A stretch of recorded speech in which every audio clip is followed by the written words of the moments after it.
Episode opening സീനിൽ നമ്മുടെ ആമരി അവളാണെങ്കിൽ ഇപ്പൊ ക്യൂട്ടായിട്ട് എല്ലാവരുടെ മുൻപിലേക്ക് വന്ന് ഗുഡ് മോർണിംഗ് ഒക്കെ പറഞ്ഞ് അവരെ വിഷ് ചെയ്യാണ്. ആവരിയുടെ ഈ ഒരു മാറ്റം എല്ലാവർക്കും ഭയങ്കരമായിട്ട് ഷോക്കാവും. അവർക്ക് എന്തു പറ്റി, എന്താ ഉണ്ടായേ, അവളിൽ ഇങ്ങനെ ഒരു ചേഞ്ച് അതെങ്ങനെ സംഭവിച്ചു എന്നൊക്കെ പറഞ്ഞ് ആ സ്കൂൾ മുഴുവൻ അവരെ കുറിച്ചായിരിക്കും ഇപ്പൊ ഡിസ്കസ് ചെയ്യുക.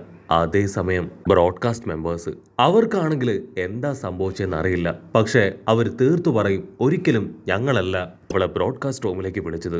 സോ ഞങ്ങൾ നീരുപാധികം സോറി പറയാണ്. ഞങ്ങളുടെ ഭാഗത്തു നിന്ന് യാതൊരു തെറ്റും സംഭവിച്ചിട്ടില്ല. സ്റ്റുഡന്റ് കൗൺസിൽ മെമ്പേഴ്സിനാണെങ്കിൽ ഭയങ്കര ടെൻഷൻ. എങ്ങനെയെങ്കിലും ഇതിനൊരു സൊല്യൂഷൻ കണ്ടെത്തിയേ പറ്റൂ. ആവരിയെ തിരികെ പിടിക്കണം. ഇതിനെല്ലാം കാരണക്കാരനാരോ അവനെ എത്രയും വേഗം വെളിച്ചത്ത് കൊണ്ടുവരണം. സോ നമ്മുടെ ഡ്യൂട്ടി അത് വളരെ വലുതാണ്. എത്രയും വേഗം ഇതിന്റെ പിന്നിലുള്ള ആളെ കണ്ടെത്തണം എന്ന് പറഞ്ഞ് അവരിപ്പോ 4 പാടും അന്വേഷണം വ്യാപിക്കും. അതേസമയം ആസ് ആണെങ്കിൽ അവളുടെ ചേഞ്ച് കണ്ട് ഷോക്കാവും. Oh no, this is unbelievable. Actually ആവരിയായിരുന്നു ഈ സ്കൂളിലെ ഏറ്റവും സ്ട്രോങ് ആയ പേഴ്സൺ. അവൾക്ക് ഇങ്ങനെ സംഭവിക്കുമെന്ന് ഞാൻ സ്വപ്നത്തെ പോലും കരുതിയില്ല എന്ന് പറഞ്ഞ് അവനിപ്പോ അവളെ തന്നെ നോക്കി നിൽക്കും. പച്ചമുടി പെണ്ണാണെങ്കിൽ അവളെ കണ്ട് കോമഡി ഒക്കെ പറയാൻ തുടങ്ങും. ഒരു പക്ഷേ ഇത് അവളുടെ ട്വിൻ സിസ്റ്റർ ആണെങ്കിലോ. എന്തായാലും ആ മൂശാട്ട ആവരിയെ കഴിഞ്ഞും ഈ ഒരു ആവരിയാണ് നല്ലതെന്നൊക്കെ പറഞ്ഞ് അവൾ അങ്ങനെ തുള്ളിച്ചാടും.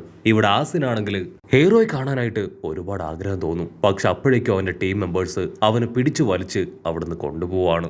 അവിടുന്ന് അങ്ങനെ ബ്ലാക്ക് ഔട്ട് ചെയ്ത ഒരു ടീച്ചർ ആണെങ്കിൽ ഇപ്പൊ അവരോട് സംസാരിക്കും. അവൾ ആരായിരുന്നു, എന്തായിരുന്നു എന്നുള്ള എല്ലാ കാര്യങ്ങളും ചോദിക്കും. അവർക്കാണെങ്കിൽ അവൾ ആരായിരുന്നു എന്നും എന്തായിരുന്നു എന്നും എന്തൊക്കെയാണ് ചെയ്തിരുന്നു എന്നുള്ള വ്യക്തമായ ബോധമുണ്ട്. അവൾ ആ ടീച്ചേഴ്സിനോട് പറയും, ഇത്രയും കാലവും ഞാൻ എല്ലാവരോടും വളരെ മോശമായിട്ടും റൂഡായിട്ടൊക്കെയാണ് പെരുമാറിയത്. ഇപ്പോഴാണ് ഞാനൊരു പെണ്ണായി മാറിയെന്നൊക്കെ പറഞ്ഞ് ടീച്ചേഴ്സിന് മുൻപിൽ അവൾ തല താഴ്ത്തിയിരിക്കും. ടീച്ചേഴ്സ് ആണെങ്കിൽ ഹീറോയോട് പറയും, അവൾക്ക് കാര്യമായിട്ടൊന്നും സംഭവിച്ചിട്ടില്ല. പക്ഷെ അവളുടെ ഇമോഷൻസിനെ ആരൊക്കെയോ ചേർന്ന് ബ്ലാക്ക്മെയിൽ ചെയ്ത് ആറ്റിറ്റ്യൂഡ് ചേഞ്ച് അവളിൽ ഉണ്ടായിരിക്കുകയാണ്. ഇമോഷൻസും അവളുടെ ബ്രെയിനും എല്ലാം കൂടെ ഇപ്പൊ മെസ്റ്റപ്പ് ആയിട്ടാണ് ഉള്ളത്. ഒരിക്കലും പ്രഷർ ചെയ്ത് അവളെ പഴയതുപോലെ ആക്കാൻ കഴിയില്ല. സോ അവൾ പണ്ട് എന്തൊക്കെ ചെയ്തോ അതേ കാര്യങ്ങൾ തന്നെ വീണ്ടും വീണ്ടും അവളെ കൊണ്ട് ചെയ്യിക്കാനായിട്ട് ശ്രമിക്കുക. അങ്ങനെ പതിയെ പതിയെ അവൾ വീണ്ടും പഴയ ലൈഫിലേക്ക് വന്നേക്കാം.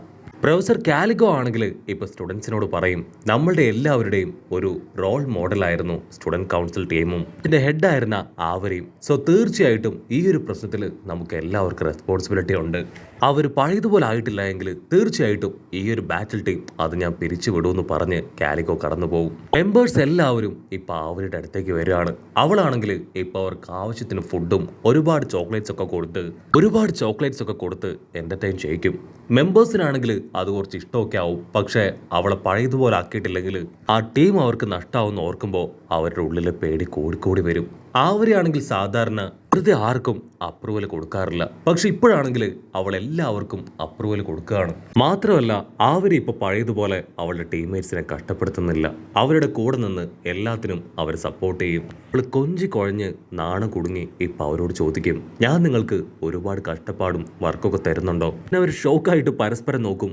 അയ്യോ ഇല്ല, മാഡം ഇപ്പോ പഴയതുപോലല്ല, വളരെ സ്നേഹത്തോടെയാണ് ഞങ്ങളോട് പെരുമാറുന്നത്. ഞങ്ങളുടെ കൂടെ നിന്ന് എല്ലാ വർക്കിലും ഞങ്ങളെ സഹായിക്കുന്നുണ്ടെന്നൊക്കെ പറഞ്ഞ് അവളോട് നന്ദി പറയും. അത് കേട്ട് നാണിച്ച് അവൾ അവിടുന്ന് കടന്നു പോകും. ടീംമേറ്റ്സ് ആണെങ്കിൽ ഇപ്പൊ പരസ്പരം ഡിസ്കസ് ചെയ്യും.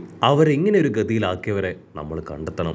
ആരായിരിക്കും അവരോട് ഇങ്ങനെ ചെയ്തിട്ടുണ്ടാവുക? ഒരുപാട് ബാറ്റ്ലേഴ്സിന് അവർ അപ്രൂവൽ കൊടുത്തിട്ടില്ല. ചിലപ്പോ അങ്ങനെ ഏതെങ്കിലും ബാറ്റ്ലേഴ്സിലുള്ള ഒരു ടീം ഓഫ് ആൾക്കാരോ അല്ലെങ്കിൽ ഏതെങ്കിലും ഒരാളോ ആയിരിക്കാം അവളോട് ഇങ്ങനെ ചെയ്തിട്ടുണ്ടാവുക. അങ്ങനെ ഒരു കാര്യമായിട്ട് ഡിസ്കസ് ചെയ്ത് റൂമിലേക്ക് വരുമ്പോഴായിരിക്കും സെക്യൂരിറ്റി ബാറ്റ്ലേഴ്സ് ടീമിന്റെ ഹെഡ് വേറൊരുത്തൻ അവൻ അവിടേക്ക് വന്ന് ഇപ്പൊ വമ്പൻ ഡാൻസും ആക്ഷനും ഒക്കെ ഇട്ട് അവരെ വെൽക്കം ചെയ്യുക. അവനെ കാണേണ്ട താമസം മെമ്പേഴ്സ് എല്ലാവരും ഹീറോയോട് പറയും, ഇവനാണ് ഫസ്റ്റ് സസ്പെക്ട്. ഒരു മേഡത്തിന് ഇവനെ തീരെ ഇഷ്ടമല്ലായിരുന്നു. ഒരുപക്ഷെ ഇവനായിരിക്കാം അവരുടെ ഇപ്പോഴത്തെ അവസ്ഥയ്ക്ക് കാരണക്കാരൻ. ഉടനെ സ്റ്റുഡന്റ് കൗൺസിൽ മെമ്പറിലെ ഒരുത്തൻ അവൻ ദേഷ്യപ്പെട്ട് പറയും, കഥക് തുറന്നിരിക്കുകയാണ്, നീ ഇപ്പൊ തന്നെ വന്ന വഴിയെ തിരികെ പോകണം. അവനാണെങ്കിൽ അത് കേൾക്കേണ്ട താമസം അവനെ തട്ടി മാറ്റി പാട്ടൊക്കെ പാടി ഡാൻസ് ഒക്കെ ചെയ്യാനായിട്ട് തുടങ്ങും. അവനാണെങ്കിൽ ഇപ്പൊ നമ്മുടെ ആൾക്കാരോട് പറയും, ഒരു വോട്ടിങ്ങിന് നിങ്ങൾ തയ്യാറായിക്കോളൂ. നിങ്ങളുടെ ആവരി അവളിപ്പോ പഴയതുപോലല്ല. സോ നിങ്ങളുടെ ടീം അതിപ്പോൾ ഒരു യൂസ്ലെസ് ആണ്. വോട്ടിംഗ് നടത്തി നിങ്ങളുടെ ടീം യൂസ്ലെസ് ആണെന്ന് തെളിഞ്ഞു കഴിഞ്ഞാൽ തീർച്ചയായിട്ടും അതിനേബിൾ ആയിട്ടുള്ള മറ്റൊരു ടീം ഈ റെസ്പോൺസിബിലിറ്റി ഏറ്റെടുക്കും.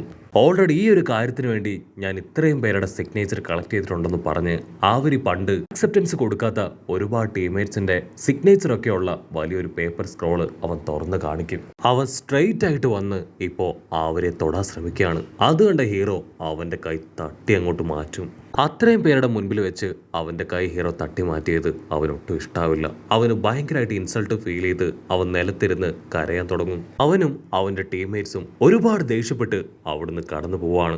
ഹീറോ ആണെങ്കിൽ സ്റ്റുഡന്റ് കൗൺസ് ടീം മെമ്പേഴ്സിനോട് ചോദിക്കും, ഞാൻ ചെയ്തതിൽ എന്തെങ്കിലും തെറ്റുണ്ടോ? അതിനവര് പറയും, ഒരിക്കലുമില്ല, നീ ചെയ്തതാണ് കറക്റ്റായ കാര്യം കറക്റ്റ് സമയത്ത് നീ ചെയ്തു എന്ന് പറഞ്ഞ് അവരെല്ലാവരും ഇപ്പൊ ഹീറോയെ സപ്പോർട്ട് ചെയ്യും. അവിടുന്ന് അങ്ങനെ ബ്ലാക്ക് ഔട്ട് ചെയ്ത ഇവിടെ വീട്ടില് ഗ്രാൻഡ് ബെക്ക് ആണെങ്കിൽ ഒരുപാട് സങ്കടം. കാരണം ഇപ്പൊ നമ്മുടെ ഹീറോയെ അദ്ദേഹം കണ്ടിട്ട് ഒരുപാട് കാലായി. അതേസമയം ഹീറോയ്ക്കും ഇപ്പൊ ഗ്രാൻഡ് പേ കാണാത്തതിൽ ഒരുപാട് വിഷമവും മിസ്സിംഗ് ഫീലൊക്കെ ഉണ്ട്. അവനാണെങ്കിൽ ഇപ്പോ ആസിനും പച്ചമുടി പെണ്ണിനും മെസ്സേജ് ഒക്കെ അയച്ച് എങ്ങനെയെങ്കിലും ഈ പ്രോബ്ലത്തിന് ഒരു സൊല്യൂഷൻ കണ്ടെത്തണമെന്ന് ചിന്തിക്കും. അപ്പോഴായിരിക്കും അവിടെ ഉണ്ടായിരുന്ന ടീംമേറ്റ്സിൽ ഒരാള് ഹീറോ കൈ തട്ടി മാറ്റിയ അവന്റെ പവറിനെ കുറിച്ച് പറയാ. ആക്ച്വലി അവന്റെ ബ്ലഡ് ലൈനിൽ ഒരു പ്രത്യേക പവർ ഉണ്ട്.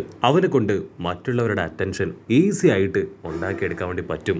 ആ ഒരു ബലത്തിലാണ് അവൻ ഒരുപാട് കാര്യങ്ങൾ ചെയ്യുന്നതും ഇത്രയും കാലവും അവൻ ചെയ്തതും. അതേസമയം ആ പയ്യനാണെങ്കിൽ തെരുവിൽ നിന്ന് സ്റ്റുഡൻസിനെ എല്ലാവരെയും വിളിച്ചു കൂട്ടുകയാണ്. ഞാനാണ് അടുത്ത സ്റ്റുഡന്റ് കൗൺസിൽ പ്രസിഡന്റ്. സോ നിങ്ങൾ എല്ലാവരും എനിക്ക് വേണ്ടി വോട്ട് ചെയ്യണം. ആ ആവരി പെണ്ണ് അവളിപ്പോ ഒരു യൂസ്ലെസ് ആണ്. അവളെ കൊണ്ട് ഇനി ഒന്നും ചെയ്യാൻ കഴിയില്ല. ഇത്രയും നാളും നിങ്ങൾ അവളുടെ അഹങ്കാരവും അർഗൻസും ഒക്കെ കണ്ടു മടുത്തതാണ്. ഇത് നിങ്ങൾക്കൊരു ഗോൾഡൻ ഓപ്പർച്യൂണിറ്റിയാണ്. ഇത് നിങ്ങൾ കറക്റ്റായിട്ട് യൂസ് ചെയ്ത് എന്നെ വേണം പ്രസിഡന്റ് ആക്കാൻ. നിങ്ങൾക്ക് ഇത്രയും കാലവും കിട്ടാത്ത ഫ്രീഡം, ഫൺ, അതെല്ലാം ഞാൻ സ്റ്റുഡന്റ് കൗൺസിൽ പ്രസിഡന്റ് ആയാൽ നിങ്ങൾക്ക് കിട്ടും. ആ കാര്യം ഞാൻ നിങ്ങൾക്ക് പ്രോമിസ് ചെയ്യാണെന്ന് അവൻ വിളിച്ചു പറയും. അത് കേട്ട് അവിടെ ഉണ്ടായിരുന്ന സ്റ്റുഡൻസ് എല്ലാവരും കൈയടിച്ച് അവന്റെ പേരൊക്കെ വിളിച്ച് ആർപ്പ് മുഴക്കും. മറ്റൊരു ഭാഗത്ത് അവളും അവളെ കൊണ്ട് പറ്റും പോലെ ആ സ്റ്റുഡൻസിനോട് റിക്വസ്റ്റ് ചെയ്യാണ്. അതുകൊണ്ട് അവളുടെ ടീംമേറ്റ്സ് അവര് പറയും, അവളെ എല്ലാവരും ഇപ്പൊ സഹതാപത്തിന്റെ പേരിൽ മാത്രമാണ് സപ്പോർട്ട് ചെയ്യുന്നത്. സോ നമ്മൾ നോക്കിയിരിക്കാൻ പാടില്ല. നമ്മളെ കൊണ്ട് പറ്റുന്ന കാര്യം അതിപ്പോ വേണം നമ്മൾ ചെയ്യാനായിട്ട്. പിന്നീട് ഒരിക്കലും നമുക്ക് അവസരം കിട്ടില്ല. ഉടനെ ആ മെമ്പേഴ്സ് എല്ലാവരും ചേർന്ന് അവളെ സപ്പോർട്ട് ചെയ്യാനായിട്ട് തുടങ്ങും. അവൾക്ക് വേണ്ടി അവർ വോട്ട് റിക്വസ്റ്റ് ചെയ്യും. ഹീറോ ആണെങ്കിൽ ആസിനെ കോണ്ടാക്ട് ചെയ്ത് ചില ഹെൽപ്പുകൾ ചോദിക്കുകയാണ്. മറ്റൊരു ഭാഗത്ത് ക്ലാര, അവളാണെങ്കിൽ ഒരുപാട് സാധനങ്ങളൊക്കെ ക്രിയേറ്റ് ചെയ്ത് കുരുത്തക്കേടൊക്കെ ഒപ്പിച്ച് അവളുടെ പുതിയ ടീമിന് തലവേദന ഉണ്ടാക്കിക്കൊണ്ടിരിക്കുകയാണ്. അവർ കഷ്ടപ്പെട്ട് അവളെ താരാട്ടു പാടി ഉറക്കും. അപ്പോഴായിരിക്കും ഹീറോ അവളെ വിളിച്ച് ചില കാര്യങ്ങൾ പറയാ. അതിന് അവളും ഓക്കെ പറഞ്ഞ് ഹീറോയുടെ അടുത്തേക്ക് വരും. ഹീറോ ആണെങ്കിൽ കൂലങ്കക്ഷായിട്ട് ഇപ്പൊ ചിന്തിക്കും, ഇനി ഞാൻ ആരോട് സഹായം ചോദിക്കും? ഒരുപക്ഷെ കാലിഗോ മാസ്റ്റർ അദ്ദേഹത്തിനെ കൊണ്ട് എന്നെ ഹെൽപ്പ് ചെയ്യാൻ പറ്റുമോ ചിന്തിക്കുമ്പോൾ അവന് പെട്ടെന്ന് അദ്ദേഹത്തിന്റെ സമരൻ രൂപം അത് ഓർമ്മ വരും. പെട്ടെന്ന് തന്നെ അതിൻ്റെ ഒന്നും ആവശ്യമില്ല, മാസ്റ്റർ മിക്കവാറും എന്നെ ചീത്ത വിളിക്കുമെന്ന് പറഞ്ഞ് അവനങ്ങനെ പേടിച്ച് നിൽക്കുമ്പോഴായിരിക്കും നമ്മുടെ ആവരി പെണ്ണ് അവളിപ്പോ അവന്റെ അടുത്തേക്ക് വരിക. അവനോട് എന്തോ ഒരു കാര്യം സംസാരിക്കാനുണ്ടെന്ന് പറഞ്ഞ് അവരെപ്പോഴും സ്റ്റോറിയൊക്കെ വായിക്കുന്ന ആ റൂമിലേക്ക് ഇപ്പൊ രണ്ടുപേരും കടന്നു വരും.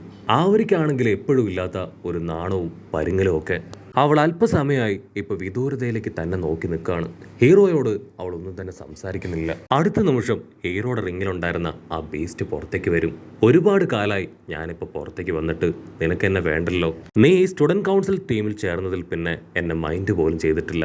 എനിക്കൊന്ന് പുറത്തേക്ക് വരാൻ പോലും സാധിച്ചിട്ടില്ല. അതിന് ഹീറോ ആണെങ്കിൽ ആ ബീസ്റ്റിനോട് സോറി പറയും. ആക്ച്വലി ഞാൻ കുറച്ച് പ്രോബ്ലത്തിലായിരുന്നു, അതുകൊണ്ടാണ് എനിക്ക് നിന്നെ പുറത്തേക്ക് കൊണ്ടുവരാൻ കഴിയാഞ്ഞത്. അതിനാ ബീസ്റ്റ് പറയും, നിന്റെ ഇപ്പോഴത്തെ പ്രശ്നം എന്താണെന്ന് എനിക്കറിയാം. ആവരിയെ പഴയതുപോലെ ആക്കുക എന്നത് അത്ര എളുപ്പമല്ല. ഫയർ പവർ ഉപയോഗിക്കുന്നവരെ ഐസ് വെച്ച് നമുക്ക് തോൽപ്പിക്കാൻ പറ്റും. എപ്പോഴും ദേഷ്യപ്പെട്ടിരിക്കുന്നവരെ കൂളാക്കാനും പറ്റും. അതുപോലെ തന്നെ ഈ ആവരിക്കുള്ളിൽ ഒരു മാജിക്കൽ ത്രെഡ് ഉണ്ട്. ഏതെങ്കിലും ഒരു സമയത്ത് ട്രിഗറായി അത് കട്ടാവും. അപ്പൊ മാത്രമേ നിങ്ങൾ എല്ലാവരും ആഗ്രഹിക്കുന്നത് പോലെ അവളുടെ റിയൽ നേച്ചർ അത് പുറത്തേക്ക് വരും. അവരങ്ങനെ കാര്യമായിട്ട് ഡിസ്കസ് ചെയ്യുമ്പോഴായിരിക്കും നമ്മുടെ അവളിപ്പോ അവളുടെ പഴയ ഡ്രസ്സിൽ ആ റൂമിലേക്ക് വരിക. അവള് ഹീറോയെ നോക്കി വിഷ് ചെയ്യും. ഹീറോ ആണെങ്കിൽ അവളുടെ ലുക്കൊക്കെ കണ്ട് ഷോക്കായി നിൽക്കുന്നതോട് കൂടെ ഈ ഒരു എപ്പിസോഡും അവസാനിക്കുന്നു.